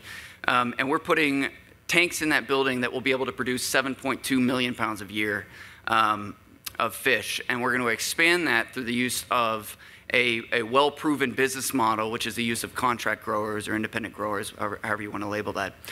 So then, we've got the scale in our mind. So the next step for us was, all right, we've got the scale, we need the other factor, we need vertical integration. So also in Webster City, we're going to open our own processing facility, which allows us to not sort of have to deal with these protein brokers who say, yeah, I'll buy all your live fish, but I'm going to process them, mark them up, and I'm going to make all the margin. Well, there's no sense being a company of scale without also getting that value add. So we're also in the Webster City area going to open our own processing line. And as we expand and move forward, we're obviously going to look into creating our own feed mill, our own fish meal processing plant where we could take the waste from the processing facility and turn it into fish meal and fish oil, and a number of different opportunities. So we can go into more of that at the breakout session, but I'd like to leave you with a quote from Jonathan Zohar, who is the chairman of the Department of Marine Biotech at the University of Maryland. And he said, "There's a need for marine aquaculture so we can leave the wild stock alone so they can recover. We don't hunt and gather chickens or cows, so why do we still do it for fish?" Thank you. That's good. All righty. Well, hey, that was very, very good. We've gone from pork to beef to fish. We've covered the whole spectrum, okay? Hey, got to ask you, you know, how long you been doing this, John Mark? Has it been just the past 3 years? Where'd you get all these ideas?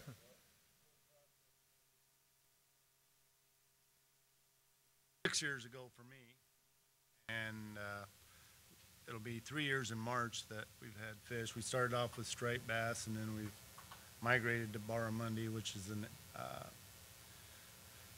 Australian sea bass.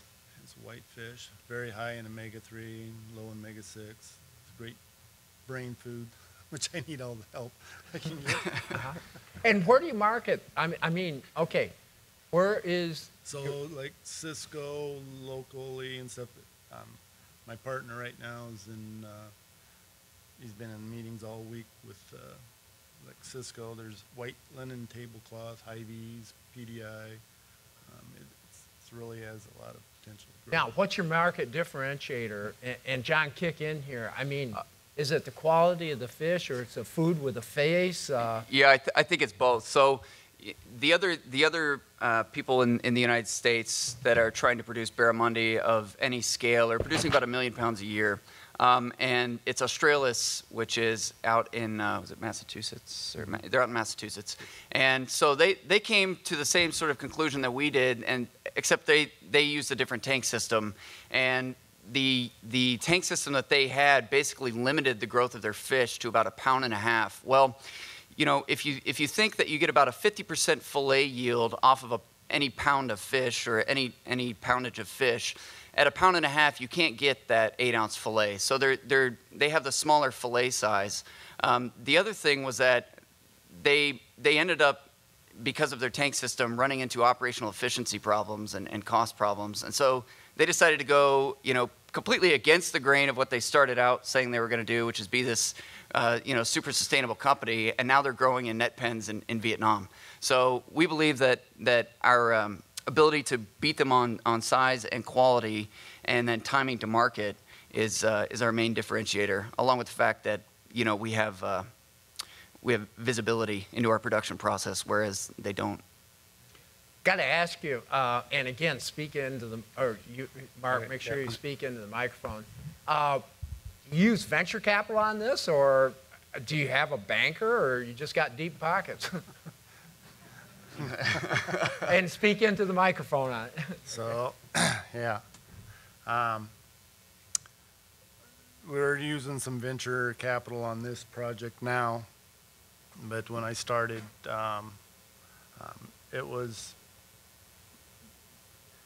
we were well heeled. I mean, we have grain operation and had the hogs and stuff, so we had the ability to remodel, so we kind of got it into it, you know, on a small scale, and we just kept growing it. But it's to that point where, yeah, now we have to have venture capital. You guys do business plans?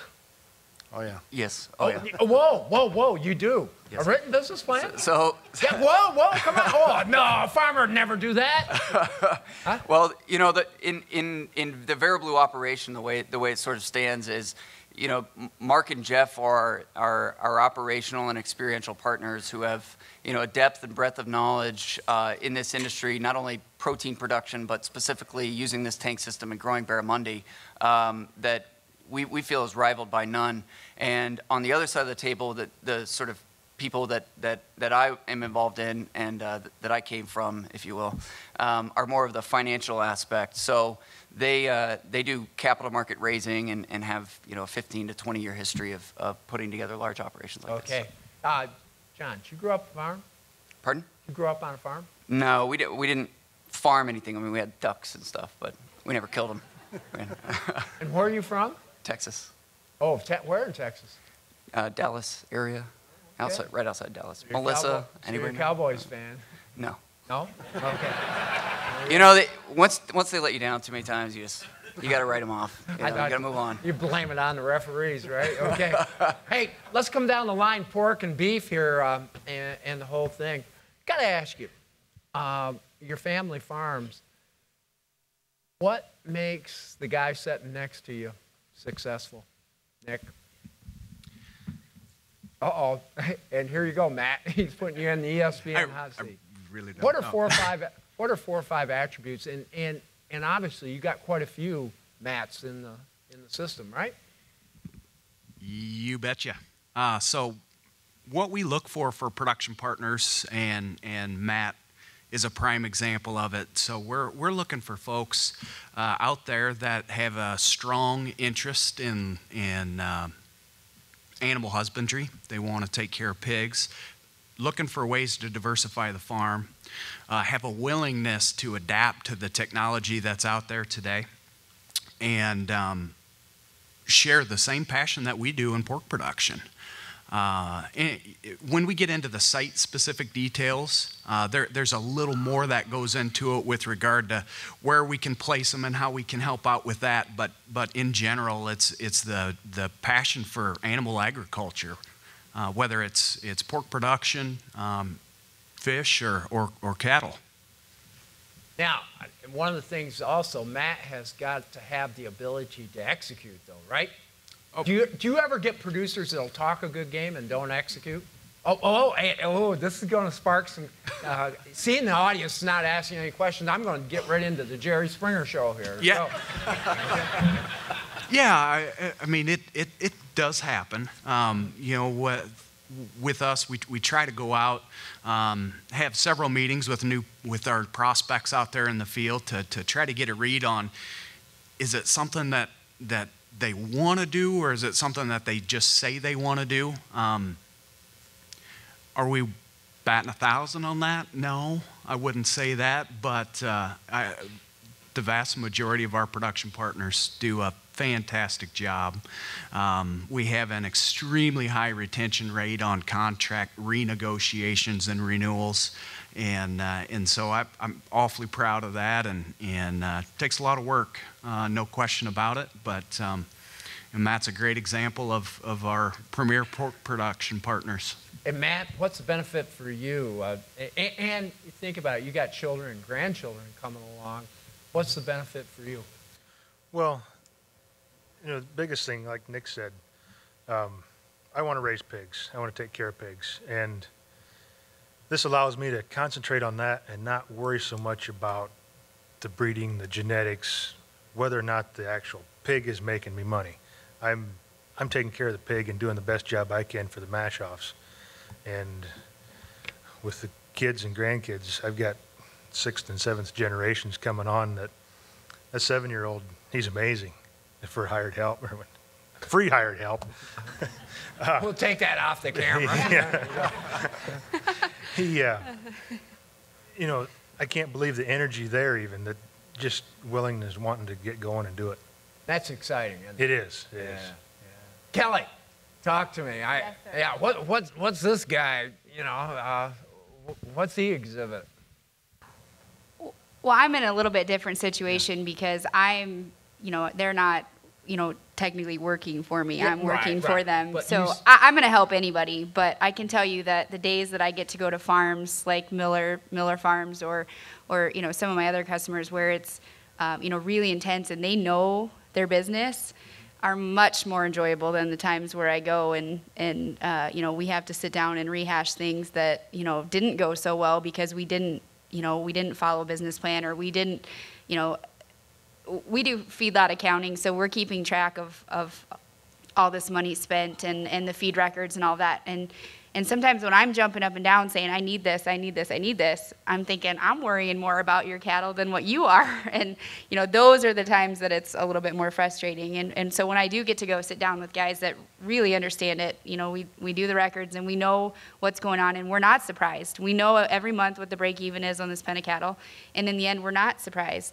that's when it's fun. That's when you can get even further into business plans. And you know, when you're still scratching back here at, you know, well, what are we going to price our corn at? You know, those types of things. Then you know, those are the days that I'm like, when I go home. So. That's so 1970 and 80, Right, shouldn't it? right. Yeah, and matter of fact, I'm seeing it all across the board. Actually, I'll be candid with you, I don't have a lot of time for folks like that anymore. And hey, gotta ask you, Brian, you were a VOAG teacher. Yep. What's the biggest thing that you brought back from VOAG that you brought right back to your farm? Well, I think probably the biggest thing is just always being willing to keep learning and looking at different aspects. You know, that's, I think all of us in any career or anything we're doing, we get used to doing things the way we've always done them. And so having my background, you know, I've always looked at things that, okay, this is how we're doing it, how can we do it better each time? So I think that's probably the biggest thing is we're always looking how to improve, you know, the next time through, the next turn. And what, you know, when we came back at that time, there weren't really a lot of options for facilities. We just knew that, you know, we wanted to do something different. So we were looking at different things, you know, and I guess always being willing to challenge is part of it. And of course, finance and some of the nutrition part, you know, that I had fresh was also a plus. But I think the biggest thing was just always wanting to learn something new. It's interesting. You know what I heard, and it's a trend that I'm seeing nationwide. It used to be brothers working with brothers or sisters working with sisters. Now it's cousins. How do you work with cousins effectively? My uncle said this a number of years ago. He's not with us anymore, but it's not because it's easy. That is number one. You got to have constant communication, and just be willing and open to each other's ideas. Any other comments? Yeah, go ahead. I think the one thing you said earlier, and Kelly and I laughed about it because we just talked about it amongst ourselves. You know, family brings a different dynamic, and knowing how to work with those people, you know, and where you can push and where you have to step back is also important, you know, for change. And you made the comment about, you know, you bring an idea up and you wait 2 years and then it's a good idea. You know, that's one of the things is, you know, you just learn within the family, and especially when it's an extended family, that, you know, there's just things take some extra time sometimes, but, you know, the right idea eventually comes around to being the best solution. Okay, all right. No questions from me. I'm going to continue. Hey, John. Yes. I'm going to pick on you a bit. What's the biggest mistake you made? Personally? No.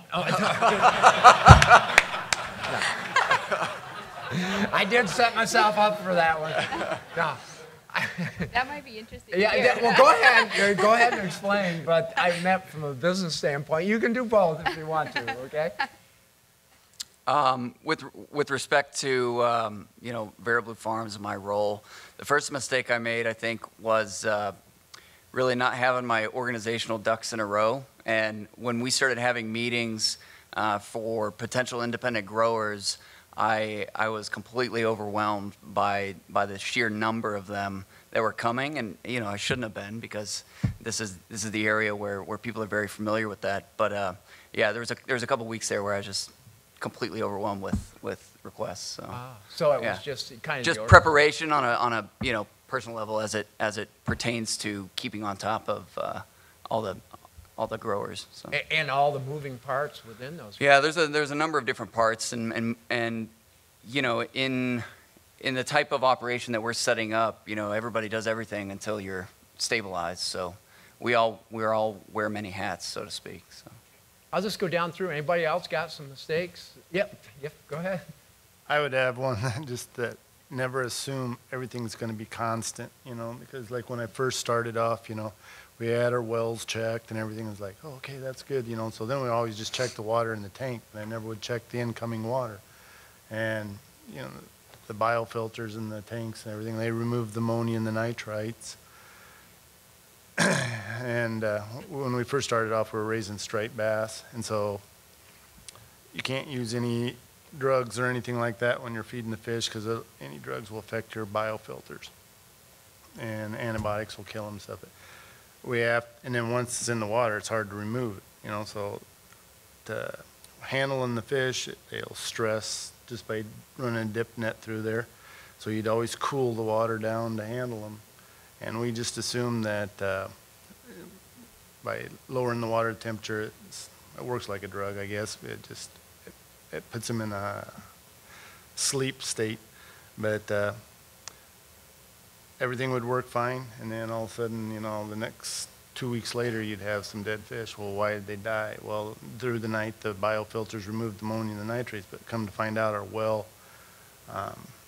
we're in a drought period, and the ammonia in the well water went up, and so when we're cooling the water, well water's always a constant 54 degrees, and so that's how you cool the water. The water in the tank's 75 or so, and but what we're dousing the fish in ammonia water, and we didn't realize it. And the next morning, you check the water again, the tanks, the water's fine. But it took us a while after we killed a few fish to figure out that the well water had a spike in ammonia. So yeah, wow. I've had a lot of those experiences I could share. Okay. Nick? For me, I believe it boiled down to the understanding of the economics. The pork business or contract pork production and interest in building sites has been really stayed pretty steady.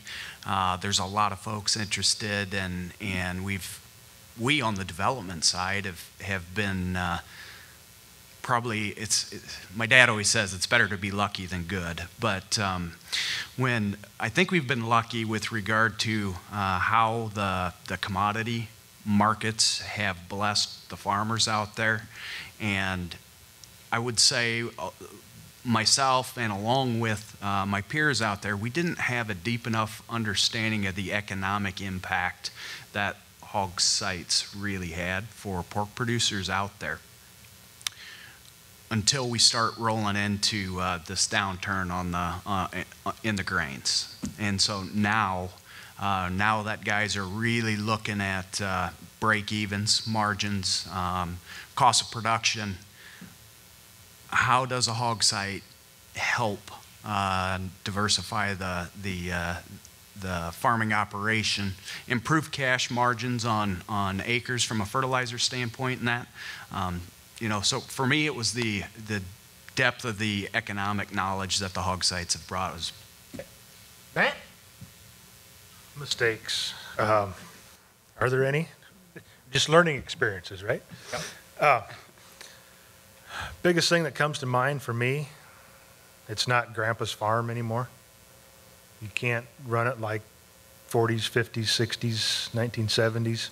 You've got to have a business plan and financial statements and look at them constantly. As much as you look at the grain markets or the livestock markets, you got to look at them. Kelli?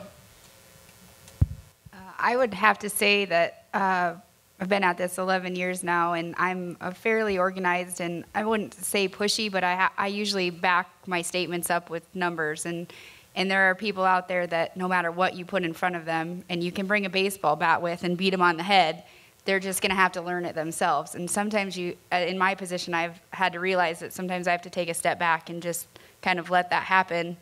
Sometimes I have to be there to help pick up the pieces, and sometimes they prove me completely wrong. But just being able to read the people, I guess, and understand who I can, like you said, who I know has the ego to be able to accept advice and accept what I have to say, and who doesn't. And so. Right. Before I say my mistake, just to build off of Kelly's point, when she first started coming to the farm, there was one of the members of our farming operation, when Kelly would leave, he was just scared to death of her. Because he goes, we've got to do what she says or she's going to come back and get it. So she's really not like that. But mistakes, I think we all look back and there's plenty of mistakes you can look at. But I think in the big picture of things, the one that I look at when we went back is we had a business plan. We had a plan of how we were going to produce and how the finances were going to work in the enterprises. But we didn't really set that transition plan in place. And so, then once you start producing and you're involved and you're doing it day to day, then trying to go back and do that future planning is even more difficult than if probably we would have done that maybe first and then worried about how we were going to make everything work after that. So that is interesting. In other words, you got to have a transition evolution plan, right? Mm-hmm. Now, I'm going to call a Peyton Manning audible, and here's what I'm going to do. I'm going to play name game. and I'm just going to throw a term out. You got to answer it in 15 words or less. Okay? And here we go. And it pertains to livestock. PETA, start with you. Go. 15 words or less. A consumer influencer. Wild card. Anything goes.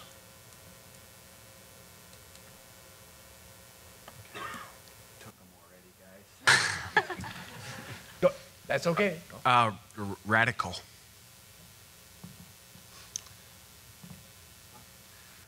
ISIS.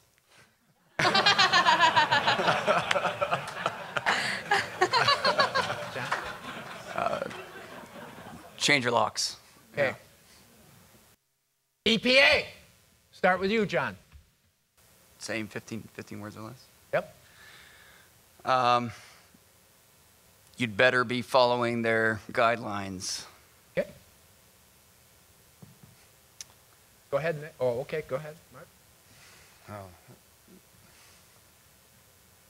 In 15 words or less. Scary. Okay, Nick, go. Environmental stewardship is important. Okay. Okay. Mark? Or Matt? I'm sorry. Watch what you're doing. Kelly? A necessary evil. I'd say largest obstacle in the future. I'm going to give you one that is positive. John, young people in agriculture. Fresh perspective. Mark? Great partners. Okay.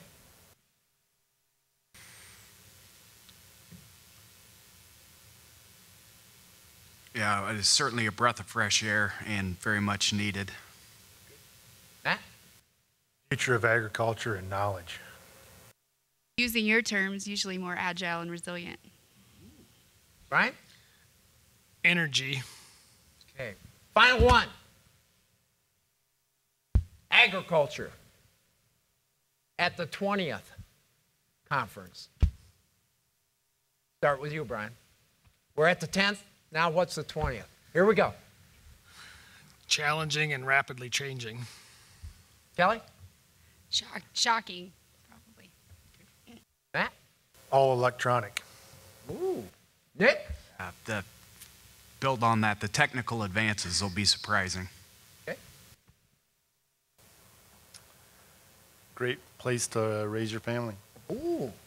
Ann? Look at all those fish producers.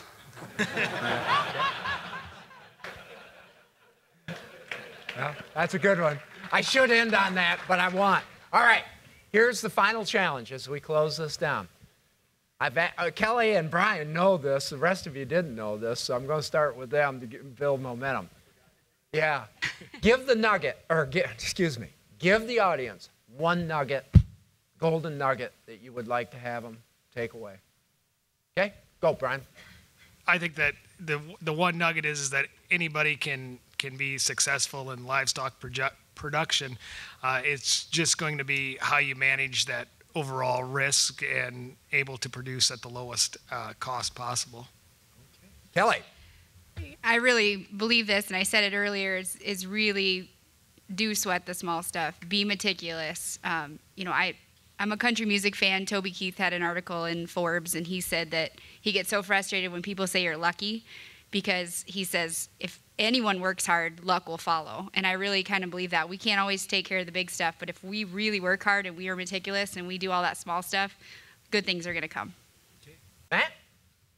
Be open-minded and network with your neighbors, your friends, right here today. Like Dr. Kohl said, attend these events and get ideas and fresh perspectives. Nick? The opportunities out there are endless.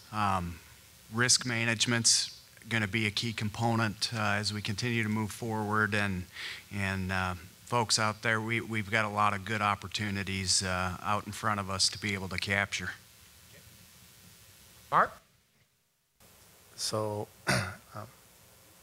have a plan, but don't be afraid of change, because I looked at beef producer, cow-calf producer, pork producer, still am, and now fish producer. And I have a friend that told me, you don't know where you're going, any road will get you there. And I just think that there's a lot of different ways that you can always change. Okay, and John, bring her home. I just say that, no matter how rudimentary, walking into your bank with some sort of business plan, to his point earlier, is it sets you apart from 99% of other people that your banker may see who aren't prepared. So I think it's important. Let's give him a big round of applause.